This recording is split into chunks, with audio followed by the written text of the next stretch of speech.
அனைத்து நண்பர்களுக்கும் இனிய வணக்கம். டிஎன்செட், யுஜிசி நெட் இங்கிலீஷ் ப்ரிப்பரேஷன்ல டுடே 38th கிளாஸ்ல நாம இருக்கிறோம்.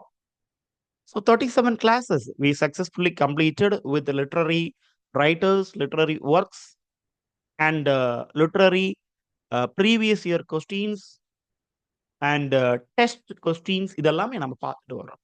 But today's class little different from the previous one. This is a little concept oriented. UGC NET question papers பார்த்தீங்க அப்படின்னா 50 கொஸ்டின்ஸ் வந்து authors as well as work சம்மந்தமா இருக்கும். 50% of questions வந்து ஏதாவது கான்செப்ட்ஸ் ஓரியன்டா வச்சிருப்பாங்க. இன்றைக்கு நாம எடுத்திருக்கிற டாபிக் பார்த்தீங்கன்னா இன்வொகேஷன்ஸ் ஆஃப் மியூசஸ். மியூசஸ் தேவதைகள் அல்லது கடவுள் கோடஸஸ் அப்படிங்கிற கான்செப்ட்ஸ் எப்படி இங்கிலீஷ் லிட்ரேச்சருக்குள்ள பயன்படுத்தப்பட்டிருக்குது அப்படிங்கிறத நம்ம இன்னைக்கு பேச போறோம். இதே மாதிரி பார்த்தீங்கன்னா விமன் கேரக்டர்ஸ், அப்புறம் ட்ரைப் கேரக்டர்ஸ்.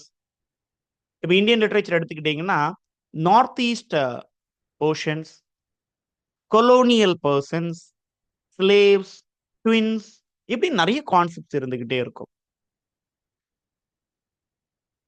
இந்தியன் மித் எடுத்துக்கிட்டீங்க அப்படின்னா முதல்ல நமக்கு மியூஸ் அப்படிங்கிறது மித் ஓரியன்டானது. மியூஸ் அப்படின்னா தேவதை அல்லது கடவுள், இல்லது கடவுளுடைய அதிபதிகள்.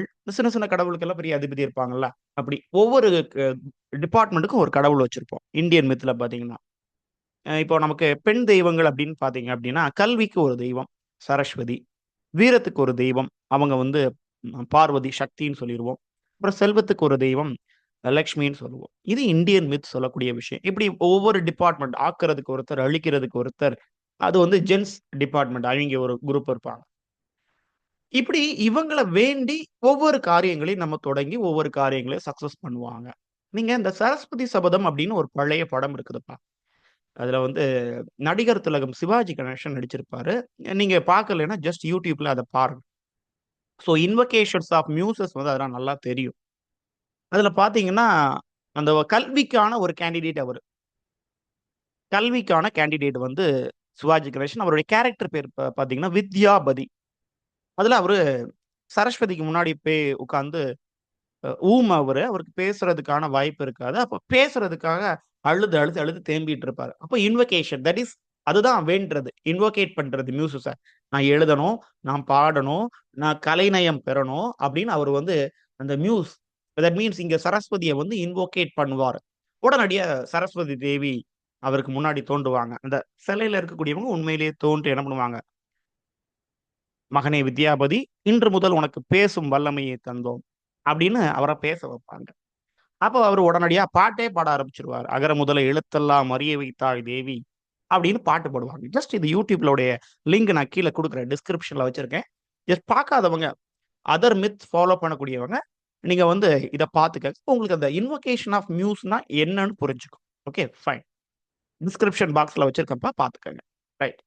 ஸோ இதுதான் இன்வொகேஷன் ஆஃப் மியூசஸ். நம்ம எழுதுறதுக்கு, படிக்கிறதுக்கு, ஒரு கலை டான்ஸ் ஆடுறதுக்கு, இல்ல பாட்டு பாடுறதுக்கு அந்த மியூஸ் நமக்கு அருள் புரியணும். ஓகே. சண்டைக்கு போகக்கூடியவங்க என்ன பண்ணுவாங்க, மலைமகள். மலைமகள்னா யாரு, சக்தி, பார்வதி தேவியை கும்பிட்டுட்டு போவாங்க. இப்ப பெரிய பணம் சம்பாதிக்க போகக்கூடியவங்க எல்லார் வீட்லயும் பாருங்க, இல்ல கடைகள்ல பாத்தீங்கன்னா வெங்கடாச்சலபதி படம் வச்சிருப்பாங்க, லட்சுமி படம் வச்சிருப்பாங்க. இப்படி ஒவ்வொரு மித்த ஃபாலோ பண்ணக்கூடியவங்க அந்தந்த தெய்வங்களை வணங்குவாங்க. அதை வணங்கிக்கிட்டு தான் அந்த செயலை தொடங்குவாங்க. ஓகே. ஸோ இதை இங்கிலீஷ் லிட்ரேச்சர்ல எப்படி பயன்படுத்தியிருக்காங்க அப்படின்னு பார்க்க போறோம். இங்கிலீஷ் லிட்ரேச்சர்ல சரஸ்வதி, லட்சுமி, மலைமகள், அலைமகள்லாம் எங்க சார் வர போறாங்க அப்படின்னா, அவங்க பயன்படுத்தினது பார்த்தீங்கன்னா முழுக்க முழுக்க கிரீக் அண்ட் ரோமன் மித்ஸ். ஓகேங்களா. முழுக்க முழுக்க அவங்க பயன்படுத்தினது கிரீக் அண்ட் ரோமன் மித். ஏன் சார் பயன்படுத்துறாங்க, இங்கிலீஷ்ல மித்தே இல்லைன்னு கேட்டீங்கன்னா இல்ல. ஓகேங்களா. இங்கிலீஷ்ல மித் அப்படிங்கிறது கிடையாது. ஏன்னா ஆங்கில இலக்கியம் அல்லது ஆங்கில நாட்டு இங்கிலாந்துக்கு வந்து பாத்தீங்கன்னா ஷார்ட் ஹிஸ்டரி தான் இருக்குது. அங்க நம்மள மாதிரி புராண கதைகள் இதெல்லாம் கிடையாது. அவங்க வேற ஏதாவது ஒரு, இப்போ ரோமனுடைய புராண கதைகள் தான் அவங்களுடையது. கிறிஸ்டியானிட்டி அவங்க ஃபாலோ பண்றாங்க அப்படின்னா அது வந்து ரோமனுடையது, not belongs to English. And they follow the tradition. எழுத்துக்கள் எல்லாம் பாத்தீங்கன்னா தே ஃபாலோடு கிரீக் மித். கிரேக்க புராணங்கள் அதைத்தான் அவங்க ஃபாலோ பண்ணுவாங்க. அல்லது லாட்டின் சார்ந்த புராணங்களை அவங்க ரோம புராணங்களை ஃபாலோ பண்ணுவாங்க. இதுதான் இங்கிலீஷ்ல இருக்கக்கூடிய மியூசஸ். ஓகே.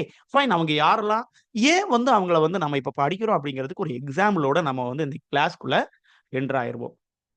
2019ல ஒரு நெட் எக்ஸாமினேஷன் நடக்குது டிசம்பர்ல. அதுல ஒரு கேள்வி கேட்குறாங்க. Okay. In Paradise Lost John Milton Puritan poet, blind poet இல்லைங்களா? Invokes his heavenly muse Urania at the beginning of which two books? எந்த 2 புத்தகங்களினுடைய தொடக்கத்துல ஹெவன்லி மியூஸாக அழைக்கப்படக்கூடிய யுரேனியாவை தலைவர் ஞாபகப்படுத்திக்கிறாரு, இல்ல இன்வோக் பண்றாரு அப்படின்னு கேள்வி கேட்டிருக்காங்க. ஓகே. சோ நமக்கு கேள்வி, நீங்க கேட்க வேண்டிய கேள்வி என்ன அப்படின்னா, பாரடைஸ் லாஸ்ட்ல எத்தனை புத்தகங்கள் அடங்கி இருக்குதுக்கா அப்படிங்கிற கேள்வி நீங்க முதல்ல கேட்டுக்கணும். பாரடைஸ் லாஸ்ட் மில்டனுடைய மிக மிக பிரம்மாண்டமான படைப்பு. சாட்டனை ஹீரோவாக்கின படைப்பு அது. அப்படி ஒரு படைப்பு அது வரைக்கும் இங்கிலீஷ் லிட்டரேச்சர்ல வரவும் இல்ல, இனியும் வராது. ஓகேங்களா? ஷேக்ஸ்பியருக்கு அடுத்தபடியா யாரு சார் பிரம்மாண்ட ரைட்டர் அப்படின்னு கேட்டீங்கன்னா, மில்டன் தாங்க. வேற எந்த சந்தேகமும் வேண்டாம். பாரடைஸ் லாஸ்ட் 1 போதும் அதுக்கான எக்ஸாம்பிள். ஓகே. ஸோ இந்த பாரடைஸ் லாஸ்ட் 12 புத்தகங்களை உள்ளடக்கியது. ஸ்டார்ட்டிங்ல இது ஃபர்ஸ்ட் சில கேள்விகள் நீங்களே கேட்டுக்கிட்டு ஆன்சர்ஸ் கண்டுபிடிச்சுக்கணும். Paradise Lost publish in the year. அப்ப அதுக்கு ஒரு ஆன்சர் வரும். செகண்ட் டைம் அதுக்கும் ஒரு ஆன்சர் வரும். முதல்ல பாரடைஸ் லாஸ்ட் எப்ப பப்ளிஷ் ஆகுது? 2வது முறையாக எப்ப பப்ளிஷ் ஆகுது? முதன் முறையில பப்ளிஷ் ஆகும்போது எத்தனை புத்தகங்கள் வெளிவருது? 2வது முறை பப்ளிஷ் பண்ணும்போது 12 புத்தகங்கள். அதுக்கு நம்ம விடை தேட வேண்டியதில்ல. 2வது முறை பப்ளிஷ் பண்ணும்போது 12 புத்தகங்கள் வந்துருது. சரி. இது ஒரு எபிக் ஜான்ரா இல்லைங்களா? ஒரு எபிக் மாதிரி இருக்குது. ஸோ எபிக்னா எத்தனை புத்தகங்கள் இருக்கணும்? ஹோமருடைய இலியட் அண்ட் ஒடிசி ஒரு கிளாசிக்கல் எக்ஸாம்பிள் ஃபார் எபிக்ஸ். அப்ப அந்த எபிக்ல எத்தனை புத்தகங்கள் இருந்தது? 24 புத்தகங்கள் இருந்தது. அது எப்படி சார் 12ஆ கன்வெர்ட் ஆச்சுது? இத ஒரு கேள்வியா எடுத்துக்கங்க. யார் இந்த கல்ச்சர மாத்துனது? அப்படிங்கிற ஒரு இத எடுத்துக்கங்க. ஃபைன். மொத்தம் 12 புத்தகங்கள் பாரடைஸ் லாஸ்ட்ல. அதுல 2 புத்தகங்கள், ஏதோ 2 புத்தகங்கள்ல ஓகேங்களா? Which 2 books uh Milton invokes heavenly muse Urania. Urania வந்து மொத்தம் 9 மியூசஸ் உண்டு. அதுல மிக முக்கியமானவங்க இந்த யுரேனியா. புக் 1, 4, 9, 7. 12 புத்தகங்களையும் மிக மிக முக்கியமான புத்தகங்கள் எதுன்னு கேட்டீங்கன்னா, புக் 9 ஃபால் ஆஃப் மேன பத்தி சொல்லக்கூடியது புக் 9. ஸோ இத கொஞ்சம் ஞாபகம் வச்சுக்கங்க. ஸோ 1, 4, 7. ஸோ சின்ன ஒரு க்ளூ குடுத்துர்றேன்ப்பா. புக் 9 வந்து ஆன்சர் கிடையாது. ஆன்சர்ல இருக்க போறதில்ல. இப்போ சிய நீங்க கட் பண்ணிக்கலாம். சிய கட் பண்ணிக்கலாம். இந்த புக் 9ல ஃபால் ஆஃப் மேன் தான். அதுல வந்து எந்த இன்வோக்ஸும் இல்ல. சரிங்களா? அப்போ இதுதான் ஆன்சர்க்கான கோடிங். சி இருக்கக்கூடிய ஆப்ஷன் எல்லாம் கட் பண்ணி விட்டுருங்க முதல்ல. பிசி இது கிடையாது. சி அண்ட் டி இல்ல. அப்போ A and D, B and D. A and D book 1 and book 7. இது ஆப்ஷன் 1. ஆப்ஷன் 4 பாத்தீங்க B and D book 4 and book 7. இதுல எது வேணா இருக்கலாம். 1ஆக இருக்கலாம், இல்ல 4ஆக இருக்கலாம். இதுல 2ல தான் ஏதோ ஒண்ணுல ஆன்சர் இருக்கு. இத இன்னும் வெட்டணும் அப்படின்னா எப்படி வெட்டலாம் அப்படின்னு பாத்தீங்கன்னா, எப்போ நம்ம கடவுள் வாழ்த்து பாடுவோம்? எப்போ ஒரு தேவதைய, ஒரு கடவுள நம்ம நினைச்சு பாடுவோம்? ஒரு செயலினுடைய தொடக்கத்துல. அப்போ ஆன்சர் எது? Answer book 1 and book 7. இத நான் சொல்றதுக்கு முன்னாடி நீங்க கண்டுபிடிச்சிருப்பீங்க. அப்படி கண்டுபிடிச்சிட்டீங்கன்னா, உங்களுக்கு ஒரு சபாஸ் குடுத்துக்கங்க. சரிங்களா? ஏன் அப்படின்னா, ஒரு தொடக்கத்துல தானே கடவுள் வாழ்த்து பாடுவோம். அப்ப புக் 1ல கண்டிப்பா இன்வோக்ஸ் இருக்கும். சரிங்களா? அப்போ ஏ அண்ட் டி இந்த 1 தான் ஆப்ஷன் 1 தான் ஆன்சர். ஓகேங்களா? So check it. இத ஒரு வாட்டி கூட செக் பண்ணிக்கங்க. இப்படித்தான் நமக்கு மியூசஸ் பத்தின கேள்வி எத்தனாவது புக்ல கேட்டாங்க? எந்த மியூஸ இன்வோக்ஸ் பண்ணாங்க? அப்படி கேள்வி கேட்கலாம். 9 மியூஸ் இருக்குது இல்லைங்களா? இப்போ புக் 1 அண்ட் புக் 7ல மில்டன் எந்த மியூஸ வந்து இன்வோக் பண்ணாரு? அப்படின்னு ஒரு 4 மியூஸ்னுடைய பேர கூட தந்துரலாம். ஸோ தட்ஸ் வை இன்னைக்கு நம்ம டாபிக் எடுத்துக்கிறது muses. Okay. Invocations of muses அப்படின்னு நம்ம எடுத்துக்கிட்டோம். ஸோ முதல்ல மியூசஸ்னா என்ன? கிரீக் மித்தாலஜில அ கிரீக் மித்ல muses are the inspirational goddesses of literature, science and arts. Indian மித்தும், கிரீக் மித்தும் ஒரே மாதிரி இருக்குதுங்களா? இது உண்மதாங்க. உலகத்துல இருக்கக்கூடிய எல்லா மித்தையும், புராணங்களையும், கட்டுக்கதைகளையும் எடுத்தீங்கன்னா, கதையெல்லாம் ஒரே மாதிரி இருக்கும். ஹெர்குலஸ்ன்னு அங்க ஒருத்தர் இருப்பாரு. இங்க அர்ஜுனன்னு ஒருத்தர் இருப்பாரு. அங்க அப்போலோன்னு ஒருத்தர் இருப்பாரு. அதுக்கு ஈக்குவலா இங்க ஒரு ஆள் இருக்கும். அங்க படிப்புக்குன்னு ஒரு கடவுள் இருப்பாரு. இங்கேயும் படிப்புக்குன்னு ஒரு கடவுள் இருக்காங்க. அங்கேயும் அறிவியலுக்குன்னு ஒரு கடவுள், இங்கேயும் அறிவியலுக்குன்னு ஒரு கடவுள். கலைகளுக்கெல்லாம் ஒரு கடவுள், இங்கேயும் கலைகளுக்கெல்லாம் ஒரு கடவுள். இப்படி பார்த்தீங்கன்னா ஈக்குவலன்ட்டா இருக்கும். இங்க சூரிய பகவான், அங்க வேற ஒரு ஆள் இருப்பாங்க. அதே பேர்ல இருக்கும். வேற இப்ப ஜூபிட்டர்ன்னு அழைக்கிறதெல்லாம் பார்த்தீங்கன்னா, ஜூபிட்டர், சாட்டர்ன் இப்படின்னெல்லாம் நம்ம அழைச்சிட்டு இருக்கிறது கிரேக்க ஃபாலோவர்ஸ் தான். நீங்க ஆங்கிலத்துக்கு கோள்களுக்கெல்லாம் நம்ம ஆங்கிலத்தில பேர் வச்சிருப்போம். மெர்க்குரி, வீனஸ் இதெல்லாம் கிரேக்க பெயர்கள். கிரேக்க கடவுள்கள். ஓகேங்களா? நாம இங்க பார்த்தீங்கன்னா வெள்ளி. வெள்ளின்னு ஒரு கோள் இருக்குது. அதுக்கு நம்ம இங்க 9 நவகிரகம் பார்த்தீங்கன்னா, அதுக்கு ஒரு பேர் வச்சுட்டுருக்கோம். ஸோ மித் எல்லாம் சேம் தாங்க. உலகம் முழுக்கைக்கு இருக்கக்கூடிய மித் வந்து சேம். நம்ம தொழக்கூடிய விதம், அத பாவிக்கக்கூடியது, நமக்கு சொல்லி தந்தவனுடைய விதம் தான் வித்தியாசம். ஓகே. So right. ஸோ அதுல அ கிரீக் ரிலிஜியன்ல இந்த மியூசஸ் அப்படிங்கிற ஒரு பழக்கம் இருக்குது. They were considered a source of knowledge embodied in poetry, lyric songs and myths. அவங்கள அறிவினுடைய ஒரு வெள்ளம், பொக்கிஷம் அப்படின்னு நாம நினைச்சு வச்சிருக்கோம். எதுலலாம் அப்படின்னு பார்த்தீங்கன்னா, கவிதை எழுதுறதுல, பாடல்கள் இசைக்கிறதுல, புராணங்கள் மேக் பண்றது எல்லாத்துலயும் அவங்க வந்து அவங்க இல்லாம இல்லங்க. ஓகேங்களா? were related orally for centuries. வாய்மொழி சொற்களாக நம்ம அப்படியே கொண்டு வந்துகிட்டே இருக்கோம் அவங்கள பத்தி. மியூசஸ் பத்தி. மொத்தம் 9 மியூசஸ் இருக்காங்க. 9 மியூசஸ். காலியோப், கிளியோ, போலிஹிம்னியா, யூட்டர்ப், டெர்ப்சிகோர், எராட்டா, மெல்போமின், தாலியா, யுரேனியா. ஸோ பிராக்கெட்டுக்குள்ள இது என்ன சார் அப்படின்னு பார்த்தீங்கன்னா, இதுதான் அவிங்க டிபார்ட்மெண்ட். எல்லாத்தையும் இண்டிவிஜுவலா தனித்தனியா பார்த்துருவோம். இது இவங்கவங்க டிபார்ட்மெண்ட்ப்பா. யுரேனியா பார்த்தோம்ல மில்டனுடைய பாரடைஸ் லாஸ்ட்ல. எஸ்.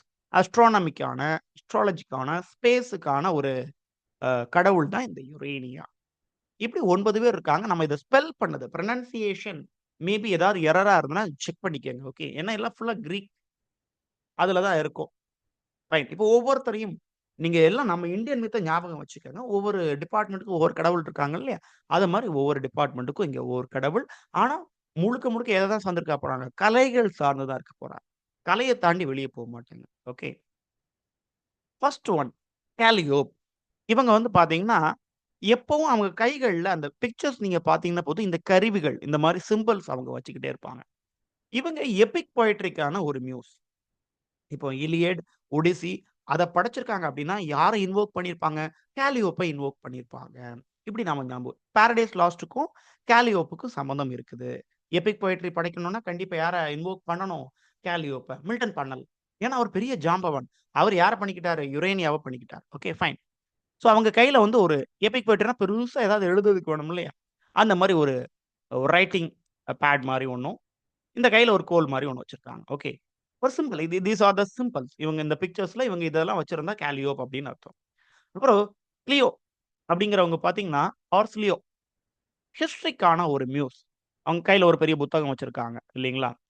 ஒரு புத்தகம் வச்சிருந்தாலே அது என்னது ஹிஸ்டரிய பத்தி, வரலாற பத்தின ஏதோ ஒரு பொக்கிஷம் அவங்க வச்சுட்டு இருக்காங்க. அதுக்கான மியூஸ் இவங்க கிளியோ. அப்புறம் பாலிஹிம்னியா அந்த ஹிம்னியா ஹிம் ஹிம் அப்படின்னா பாடல், பஜனை பாடல்கள் அப்படின்னு வச்சுக்கலாமா? அவிங்க கையில என்ன வச்சிருக்காங்க? இதுக்கு பேர் என்னப்பா? கிட்டாரா? அ ஏதோ ஒண்ணு. இந்த கிட்டார் மாதிரியான ஒரு ஐட்டம் வச்சிருக்காங்க. ஸோ இத வச்சுட்டு இருக்கக்கூடியவங்க பாலிஹிம்னியா. அதுக்கான ஒரு மியூஸ். இந்த ஹிம் அ பாடல்கள் எழுதுறதுக்கான ஒரு ஹிம் இவங்க. அப்புறம் யூட்ரப். யூட்ரப் இசைக்கான ஒரு தேவதை இவங்க. ஃப்ளூட் கையில வச்சிருக்காங்க பாருங்க. ஃப்ளூட்டோட இருப்பாங்க. இப்படி ஒவ்வொன்னுக்கும் ஒவ்வொரு தேவதைகள அன்னைக்கு உள்ள மக்கள் வந்து படைச்சு வச்சிருக்காங்க. டெரிப்ஸ்கோ டெரிஸ்கோர். இவங்க யாருக்கான கடவுள்? Light verse and dance.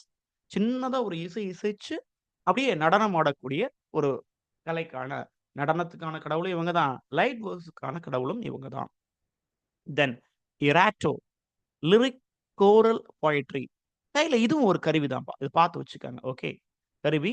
சிலவங்க என்ன பண்ணுவாங்கன்னா, ஆடையிலேயும் அவங்களுடைய சிம்பல் இருக்கும். இப்படி ஆடை போட்டாலே இது ஒரு சிம்பல். தலைவலியா ஆடை போட்டிருந்தா அது ஒரு சிம்பல். அவங்கள மாரி இன்னொருத்தங்க இருக்க மாட்டாங்க. ஒருத்தங்கள மாரி இன்னொருத்தங்க பெரும்பாலும் இருக்க மாட்டாங்க இந்த மியூஸ்ல. இராட்டோ, லிரிக், கோரல், பொயட்ரி. அப்புறம் மெல்போமென். மெல்போமென் வந்து ட்ராஜடிக்கான ஒரு மியூஸ். ட்ராஜடி கையில பார்த்தீங்கன்னா, ஒரு ட்ராஜிக்கான ஒரு மாஸ்க் வச்சிருக்காங்க பாருங்க. இது ட்ராஜடிக்கான அ இது. இது மெல்போமென். ரைட். அடுத்து பாருங்க தாலியா. காமெடிக்கான ஒரு மியூஸ். ஸோ ட்ராஜடிக்கு ஒரு மியூஸ், காமெடிக்கு ஒரு மியூஸ். இவங்க கையில பார்த்தீங்கன்னா, இன்னொரு மாஸ்க் வச்சிருப்பாங்க. ஒரு ஃபன் மேக்கிங் மாரி ஒரு ஒரு பஃபூன் மாதிரியான ஒரு மாஸ்க் வச்சிருக்காங்க. காமெடிக்கான ஒரு மியூஸ். அண்ட் ஃபைனலி யுரேனியா நான் சொன்னேன். இவங்க வந்து மிக முக்கியமான ஒரு மியூஸ் அப்படின்னு. இவங்களுடைய டிபார்ட்மெண்ட் பாருங்க அஸ்ட்ரானமி, அஸ்ட்ராலஜி அண்ட் ஸ்பேஸ். கையில குளோப் வச்சிருப்பாங்க. உலக உருண்டை, இதெல்லாம் வெள்ளி, சனி, வியாழன் இந்த குரூப் எல்லாம் சுத்திக்கிட்டு வருது இவங்கள சுத்திக்கிட்டு. அதுக்கான ஒரு கடவுள் இந்த யுரேனியா. இப்படி நம்ம 9 மியூஸையும் பார்த்துட்டோம். ஒரு வாட்டி இத அவ்வளத்தையும் அப்படியே லிஸ்ட் அவுட் பண்ணி, ஏதாவது ஒரு வகையில உங்களுக்கு டச் ஆகுற அளவுல மெமரைஸ் பண்ணிருங்க. Okay, fine. So direct question கேட்டாலும் நீங்க எடுத்துக்கலாம். ஒரு இதுல இவங்க யாருக்கான எந்த டிபார்ட்மென்ட்க்கான கடவுள்ப்பா அப்படின்னு கேட்டாலும் நீங்க எடுத்துக்கலாம். சரி, அடுத்தது நாம என்ன பார்க்க போறோம்னா, இங்கிலீஷ் லிட்டரேச்சர்ல இருக்கக்கூடிய மிக முக்கியமான மியூஸ் இன்வொகேஷன்ஸ் தான் பார்த்திருக்கோம். சிலவங்க டைரக்ட்லி இன்வொகேட் பண்றாங்க. சிலவங்க வந்து இன்டைரக்ட்லி கொஞ்சம் ஒரு மெட்டஃபரா வந்து டைரக்ட்டா மியூஸ பத்தி சொல்லாம, சின்ன ஒரு இன்டைரக்ட் வே எடுத்துக்கிட்டு இன்வைட் பண்றாங்க. ஆமா. சரி. இத நம்ம கேள்வியிலேயே பார்த்துட்டோம். Paradise last. அதுல எந்த மியூஸ வந்து தலைவர் வந்து இன்வொகேட் பண்றாரு அப்படின்னு பார்த்தீங்கன்னா, for his epic poem Milton uses he calls Urania the muse of astronomy. இத நோட் பண்ணி வச்சுக்கணும். ஜான் மில்டன் பாரடைஸ் லாஸ்ட்ல யுரேனியாவ இன்வொகேட் பண்றாரு. அடுத்தது நமக்கு ரொம்ப ஃபேமஸ். ரொம்ப ரொம்ப famous rape of the lock by Alexander Pope. அதுல ஏகப்பட்ட மியூசஸ் அதுல இருக்கும். அதுல இருக்கக்கூடிய அந்த புரோட்டகனிஸ்ட் பலிண்டா அவங்களுடைய மொத்த உடல் அமைப்பையும், அவங்களுடைய தலைமுடி, அந்த லாக்ஸ், அவங்களுடைய லேப் டாக் எல்லாத்தையும் கவனிக்கிறதுக்கு மியூசஸ் அங்க வச்சிருப்பாங்க. தேவதைகள் இருக்கும். பட் அன்பார்ச்சுனேட்லி அந்த தேவதைகள்னால அந்த லாக்க காப்பாத்த முடியாது. But they tried their level best to save their lock. Pope invokes Calliope நம்ம பார்த்தோம். இல்லைங்களா? அவர் ஒரு எபிக் எழுதுறாரு. அ எபிக் எழுதுறாரு. So he invocate Calliope the muse of epic poetry. நான் வந்து சட்டைரைஸ் பண்ண போறேன். எனக்கு கொஞ்சம் நீங்க பாதுகாப்பு குடுங்க. அன்னைக்கு இருக்கக்கூடிய நெறைய பிரச்சனைகள், சமூக பிரச்சனைகள எடுத்து நான் இதுக்குள்ள சட்டைரிக்கலா சொல்லப் போறேன். Famous satirist Pope. அதையும் நோட் பண்ணிக்கங்க. அன்னைக்கு இருந்ததுல மிகப்பெரிய சட்டைரிஸ்ட் யாருன்னா, அலெக்சாண்டர் போப் தாங்க. So Paradise Lost, Rape of the Lock 2லயும் மியூஸ்னுடைய இன்வொகேட் இருக்குது. தென் அடுத்த ரொம்ப ஃபேமஸ் ஆனது எபிதலாமியன். வெரி ஃபர்ஸ்ட் ஸ்டான்ஸாலயே ஸ்பென்சர் என்ன பண்ணியிருப்பாருன்னா, மியூசஸ இன்வொகேட் பண்ணியிருப்பாரு. இவரு எதுக்கு இன்வொகேட் பண்றாரு? ஒண்ணு போயம் எழுதணும். எபிதலாமியன் அப்படிங்கிற ஒரு போயம் எழுதணும். இன்னொன்னு என்ன அப்படின்னா, என்னுடைய கல்யாணம் அது வந்து மிக நல்லபடியா நடந்திருக்கணும். அப்படிங்கிற ஒரு ஆசீர்வாதத்தையும் அவர் வேண்டுவார். ஓகேங்களா? So he invocate the muses seeking their inspiration. மியூசஸ்னுடைய inspiration and assistance in celebrating his wedding day. இந்த திருமண நாள் மிக நல்லபடியா நடந்து முடியணும் அப்படிங்கிற வேண்டுதல வைப்பாரு. அண்ட் ஒன் மோர் திங் என்னன்னு கேட்டீங்கன்னா, sources of poetic creativity and inspiration. நான் என்னுடைய திருமணத்த பத்தி அப்படியே என்னுடைய அ பிரைடுக்கு நான் அத டெடிகேட் பண்றேன். அப்ப அப்படிப்பட்ட ஒரு கிரியேட்டிவிட்டியோட எழுதணும். இன்னொன்னு எபித்தலாமியன் அப்படிங்கிறத சொல்லும் பொழுது, ம் பிரைடல் சேம்பர் அதுதான் ஞாபகம் வச்சுக்கணும். Bridal chamber. மணப்பெண், மணப்பெண்ணினுடைய உடல் பாவனைகள், அவங்களுடைய உடல பத்தி வர்ணிச்சு சொல்றது. இதெல்லாம் வந்து எபித்தலாமியா அப்படிங்கிற அந்த கான்செப்ட்க்குள்ள அடங்குங்க. ஸோ இப்படிப்பட்ட கிரியேட்டிவிட்டி வேணும் அப்படின்னா, அதுக்கு கடவுளுடைய வரம் வேணும். அப்ப ஸ்பென்சர் அத கேட்கிறார். நான் இப்படிப்பட்ட ஒரு போயம் எழுதப் போறேன். So guide me. நான் என்ன பண்ணணும்? I need to give my full expression in the concept called love. அதுக்கு வந்து நீங்க அருள் புரியணும் அப்படின்னு மியூசஸ்ட்ட கேட்டுக்கிறாரு. வெரி ஃபர்ஸ்ட் ஸ்டான்ஸாலயே. ஃபர்ஸ்ட் ஸ்டான்ஸா ரீட் பண்ணி பாருங்க. ரொம்ப நல்லா இருக்கும். எது? எபித்தலாமியன்ல. நீங்க வந்து பெரிய பெரிய ஜாம்பவானாலேயே உங்கள்ட்ட விழுந்துட்டாய்ங்க. ஈவன் மில்டன கூட சின்ன ஒரு ரெஃபரன்ஸ்க்கு நம்ம எடுத்துக்கலாம். மில்டன், ஸ்பென்சருக்கு அப்புறம் வரக்கூடியவர் தான். இருந்தாலும் சொல்றேன். கிரீக்ல, லாட்டின்ல இருக்கக்கூடிய நெறைய பெரிய பெரிய ஜாம்பவான்கள் என்ன பண்றாங்க, அவங்களாலேயே போயம் எழுத முடியும். பட் அவங்களே மியூஸ டிபெண்ட் பண்ணி தான் நிக்கிறாங்க. ஸோ நான் என்ன பெரிய ஆளு. நானும் உங்ககிட்ட வேண்டி கேட்டுக்கிறேன். அப்படிங்கிறத வெரி ஃபர்ஸ்ட் ஸ்டான்ஸாலேயே ஸ்பென்சர் சொல்லுவாரு. தென் தலைவர் Shakespeare. Prince of plagiarist or father of plagiarist. அவரும் என்ன பண்ணியிருக்காரு, இந்த மியூஸ் கதைய விடல. அண்ட் டைரக்ட்லி அவர் சொல்லலப்பா. அவர் வந்து டைரக்ட்லி இந்த மியூஸ நான் சொல்றேன். எனக்கு வரம் குடுங்க அப்டின்னுலாம் கேட்கல. பட் அவருடைய ஒரு ப்ளே பாருங்க. மிட்சம்மர்ஸ் நைட் ட்ரீம். அதுல ஒரு மெட்டஃபோரிக்கலான ஒரு ரெஃபரன்ஸ் வைக்காரு மியூசிக்குக்கு. மிட்சம்மர்ஸ் நைட் ட்ரீம்ல ஃபேரி அப்படிங்கிற ஒரு குரூப் இருக்கும். அதாவது கொஞ்சம் மனிதர்கள்ல இருந்து வித்தியாசப்பட்டு இருக்கக்கூடிய ஒரு ஒரு ஒரு காட்டுவாசிகளும் இல்ல, அந்த மாரி ஒரு ஒரு டைப்ல இருப்பாங்க. இந்த சிறகெல்லாம் இருக்கக்கூடிய மாரி ஒரு ஃபேரி குரூப் இருப்பாங்க. ஓகேங்களா? இதுதான் டைட்டானியா. ஓகே. Fairy queen. அவங்க வந்து ஃபேரி குயின். இந்த ஃபேரி குயின அவர் வந்து ப்ரொஜெக்ட் பண்ணும் பொழுது, அது முழுக்க முழுக்க என்ன இருக்கும்னா, மியூஸ கம்பேர் பண்ணி தான் எழுதியிருப்பாரு. "The Fairy Queen Titania is described as a muse like figure." அந்த ஒரு ஏஞ்சல் மாதிரியான, காடஸஸ் மாதிரியான ஒரு ஒரு கேட்டகரிய யாருக்கு குடுத்திருப்பாங்க அப்டின்னா, டைட்டானியாக்கு. ஸோ இத கூட கேள்வியில வைக்கலாம். மியூஸ் பேஸ்டான கேள்வியில இது வைக்கலாம். டைட்டானியா. அல்லது ஃபேரி குயின் யாருன்னு கேட்கலாம். டைட்டானியா ஞாபகம் வச்சுக்கங்க. தென் அடுத்தது மிக முக்கியமான ஆள் பார்த்தீங்கன்னா, ஜான் கீட்ஸ். Romantic writer. அவருடைய "ஓட் டூ த நைட்டிங்கேல்", "ஓட் டூ அ நைட்டிங்கேல்" அந்த கவிதையில பார்த்தீங்கன்னா, அதுலயும் இன்வொகேஷன் ஆஃப் மியூஸ் இருக்குது. அதுல இதுலயும் டைரக்ட்டா இல்ல. ஒரு மெட்டபாரிக்கலா சொல்றாரு. ஸோ, அவர் எதுக்காக அந்த மியூஸ இன்வோகேட் பண்றார்ன்னா, transport him to realm of pure beauty and imagination. அதாவது அவர் ஒரு போயம் எழுதுறாரு. "ஓ டூ அ நைட்டிங்கேல்னு" ஒரு போயம் எழுதுறாரு. I I hope this second stanza of that poem. "Oh two அ நைட்டிங்கேலுடைய 2வது ஸ்டான்ஸா இது. அப்போ நான் இமேஜினேஷன் எனக்கு கொஞ்சம் கம்மியா இருக்கு. எனக்கு நல்ல இமேஜினேஷன் குடுங்க. அப்போ எனக்கு ஏதாவது ஒரு என்ன குடுக்குறது? இமேஜினேஷன் பண்றதுக்கு ஒரு ஒரு ஒரு நம்ம என்ன சொல்லுவோம்? இந்தியன் மித்ல பார்த்தீங்கன்னா, அமிர்தம், சாகா வரம் உங்களுக்கு கிடைக்கட்டும். அமிர்தம் சாப்பிட்டா சாகா வரம். அதே மாரி நாக்குல அ ஒரு சாமி என்ன பண்ணுவாருன்னா, ஒரு புலவருக்கு வந்து நாக்குல வேல வச்சு எழுதுவார். அவரு உடனே பாடிருவாரு. அப்படி ஒரு எனக்கு ஒரு ஒரு வலிமைய குடுங்க. எழுதுறதுக்கான ஒரு இமேஜினேஷன குடுங்க அப்படின்னு அந்த மியூஸ நோக்கி பாடுறாரு. அப்போ அவருடைய ரெஃபரன்ஸ் பாருங்க. Uh "oh for a draught of vintage that I had been cooled long age in the deep delved earth, tasting of flora and country green, dance and the provincial song and the sun-burned mirth. Oh, for a brick full of warm song, full of true and blushful hypocrine." இத தான் underline பண்ணிக்கணும். So இத note பண்ணிக்கங்க. blushful hypocrine. இத எழுதி வச்சுக்கோங்கப்பா. Note it. With bedded bubbles winging at the brim and purple stained mouth, that I might drink and leave the world unseen. நான் என்ன பண்ண போறேன் அப்டின்னா, இந்த ஹிப்போகிரீன் அப்படிங்கிற ஒரு ஸ்ப்ரிங் இருக்குது. ஒரு ஒரு நீரூற்று இருக்குது. எங்க இருக்குதுன்னா, ஒரு மலை உச்சியில இருக்குது. கிரீக் மித்ல இது வருதும்மா. சரிங்களா? இதுதான் அந்த ஹிப்போகிரீன் சொல்லக்கூடிய அந்த ஒரு நீரூற்று மாதிரியானது. ஓகே. இது ஒரு மலையினுடைய உச்சியில இருக்குது. இது யாருக்கு உரித்தானது அப்டின்னா, மியூசஸ்க்கு உரித்தானது. இந்த மியூசஸ்க்கு ஓன் ஆனது தான் இந்த ஹிப்போகிரீன் அப்படிங்கிற அந்த ஒரு நீரூற்று. இதுல இருக்கக்கூடிய நீர எடுத்து நான் குடிக்க போறேன். அப்ப அவங்களுடைய சக்தி, அவங்களுடைய அருள் எனக்கு கிடைக்கும். எனக்கு ஸ்ப்ளெண்டட் ஆஃப் ஒரு ஒரு இமேஜினேஷன் எனக்கு கிடைக்கும். Realm of pure beauty and imagination எனக்கு கிடைச்சிரும். ஸோ அந்த வேண்டுதல போடுறாரு. எங்க 2ண்ட் ஸ்டான்ஸால. ஸோ நோட் திட் ஹிப்போகிரீன் அப்படிங்கிற வார்த்தை. ஒர்க் பேர் பாருங்க. ஓட் டூ அ நைட்டிங்கேல். ஸோ இந்த லைன் படிக்கும்போது இன்னும் ப்ராபிங் நீங்க அடிச்சுக்கோங்க. ஓட் டூ அ ஷைலார்க் யார் எழுதுனது? ஓ டூ ஆட்டம் யார் எழுதுனது? ஓ டூ கிரீஷியன் ஏர்ன் யார் எழுதுனது? இப்படிங்கிற ஒரு சின்ன ப்ராபிங்ஸ போட்டுக்கங்க.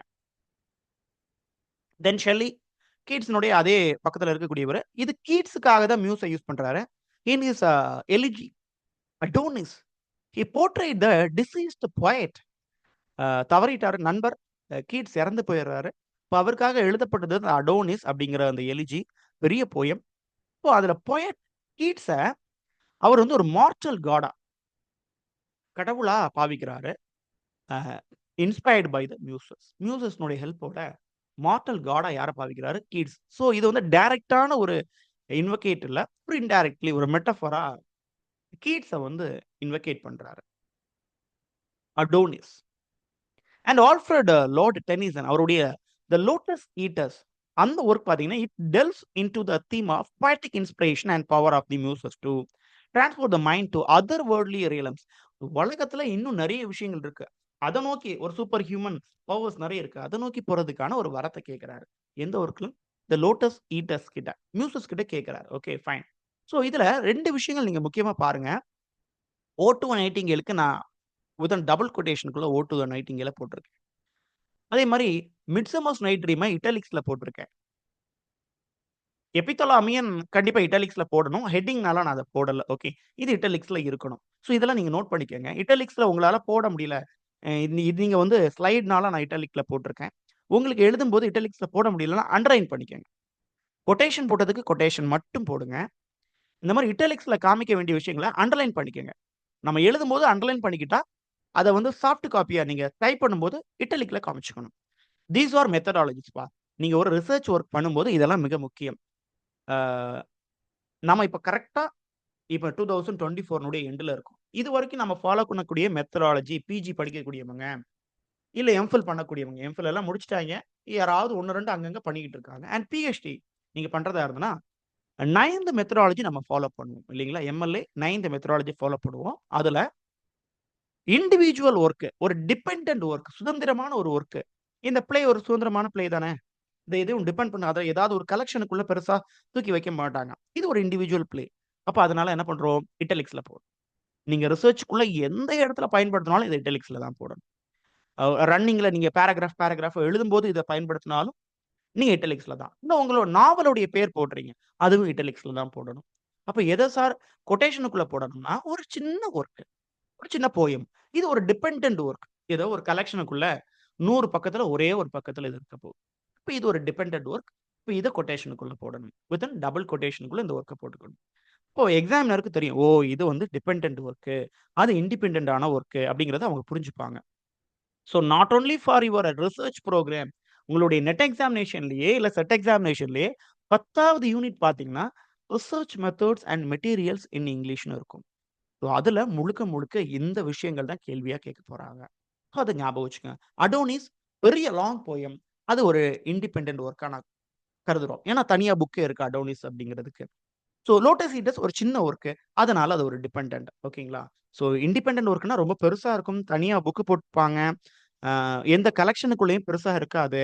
அப்படி இருக்கும். ஷார்ட் ஸ்டோரீஸ் பார்த்தீங்கன்னா, கலெக்ஷனுக்குள்ள இருக்கும். அத டிபெண்டன்ட்டா மாத்திக்கலாம். ப்ளே பார்த்தீங்கன்னா, இண்டிபெண்டன்ட்டா இருக்கும். அவ்வளோதான் வித்தியாசம். சரிங்களா? ஃபைன். ஸோ இன்றைய தினம் மியூசஸ் இன்வொகேஷன் ஆஃப் மியூசஸ் பத்தி பார்த்திருக்கிறோம்.